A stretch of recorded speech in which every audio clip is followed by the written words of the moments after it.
Hey everyone, I'm Hendrik from Orchestral Tools, and this is Sascha. Hi guys. And we're here today to talk a little bit about the new concept of the Soloist series, and especially about the Nocturne Violin, which is the first installment of our new Soloist series. And I really have to say that creating solo violin is a completely other challenge, as we have to extend the regular approaches in sampling to make possible to capture all these different details and all these different expressions and to make them playable. Yeah, right. Because I think what we have right now is basically we have a lot of phrase and loop libraries, which are certainly great because they are already played and performed well by the musician, but they are not flexible enough to play your own melodies and your own stuff. And on the other hand, we have a lot of multi-sample approaches to really capture solo violin, but for me personally, none of them really comes close to what I expect from a solo violin. Yeah, but the solo woodwinds we did here at the Teldec Solo booth, I think it's last year, really gave me some hope and the kind of base to create a whole new concept for solo strings.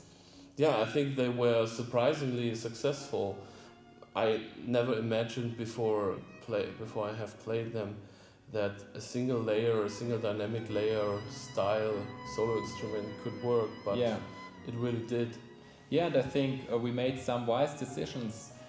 For example, we recorded the solo woodwinds in the solo booth at Teldec, which enabled us to get a more intimate sound where the legato transitions tend to be more exposed and where the user has the possibility to get the instrument really in front of the orchestra. And we decided to capture a very specific style and only one dynamic layer. Yeah, I think having a certain style to start with is really a great idea, so you can focus on some specific articulations and expressions an instrument can make, because there are literally hundreds or endless possibilities, especially for solo violin. So we basically need different legatos, different sustains and different lengths and all that kind of stuff. And now the question is how to get a systematic approach out of all those demands a composer can have. The way how it works is that our legato system includes 4 different legato speeds: the half-note legato, the quarter-note legato, the 8-note legato, and the very fast runs legato. So this is the first dimension of our legato system. Now, you not only need different legato speeds, you also have to take different styles and expressions into account. So the second dimension of our legato system is the expression. For the half-note legato, you get a standard transitions. We then have a more expressively played legato and a portamento. For the quarter notes, we have the standard and expressive transitions, and for the 8-note and fast runs, you have the standard transitions available. All of them allow you to play very realistic and expressive phrases, but to complete the legato system, we have to take into account that you cannot only play a fingered or a slurred legato, but détaché as well. So we added a third dimension, which makes all of those transitions available for both styles, legato and détaché, and even the portamentos. I think that really sounds like a good concept, but how do you want to make all those different legato transitions and articulations and all that stuff playable in one particular instrument? The answer is capsule, as we have a lot of techniques and innovations built into this piece of software. Within the multiscript, you're able to switch the different sustain length and expressions, and you can add true legato to any of these long notes. And the legato you add is adaptive, as it changes the different legato speeds in real time, depending on how fast you play.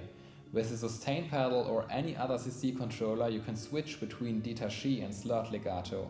So without capsule, this library wouldn't exist, as you simply wouldn't be able to play it. Okay, so we have the multi-patch and also the adaptive legato, but what else does the product offer to make the instrument more playable, more flexible, and maybe even customizable for the user? Stan, who is our scripting mastermind, developed a new feature where you can lock chosen articulations in a way like customized single patches. So does it mean I have the multi-patch, I choose some articulations, then maybe I press the poly key switch mode and select some of them, and then I can lock it and play it as if it was a single instrument patch? Yes, exactly. You activate the polyphonic key switching to layer different articulations over each other and choose a controller whether you want to crossfade or to switch them via velocity or whatever you want to preserve them in a locked modus. So that means I can have my single articulation patches with adaptive legato, I can have a multi-patch, or even build my own single articulation patches by choosing some articulations in the multi, then pressing the lock mode and all that kind of stuff. So basically I have 3 different ways of working and performing with this instrument. Yes, but all these 3 different systems are really playable instantly. So you don't have to set up so much before you start. Yeah, that's really nice. Yeah. That's a really good solution, yeah.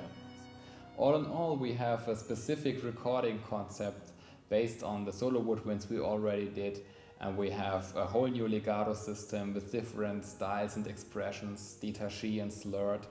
And we have the new capsule with new features to make all these different styles and different legato transitions and sustains really playable out of the box. So I'm really looking forward to using my templates, and this is the beginning of the Soloist series.